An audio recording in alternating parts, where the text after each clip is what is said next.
alam ko na yan ah. Niisip ko na naman yung tungkol kay Clarissa. Kaya mo, kausapin ko yung pagka nakahanap akong tiyempo. Sige nga. Sabi mo sa kanya, pag-isipan niyang mabuti yung desisyon niya. Kasi, syempre, di ba, mas mabuti yung nakatapos siya eh. Mas marami siyang pwede pagpilian pagka may diploma siya. Pasok. Tay, Oh. pwede ko po ba kayo makausap ni nanay? Ano nga? Pinag-uusapan ka nga namin eh. Bakit po?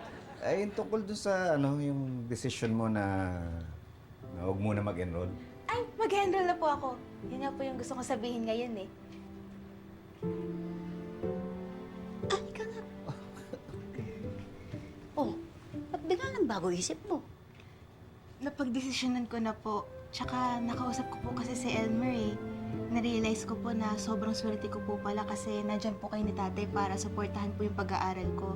Ayoko naman po sayangin yun.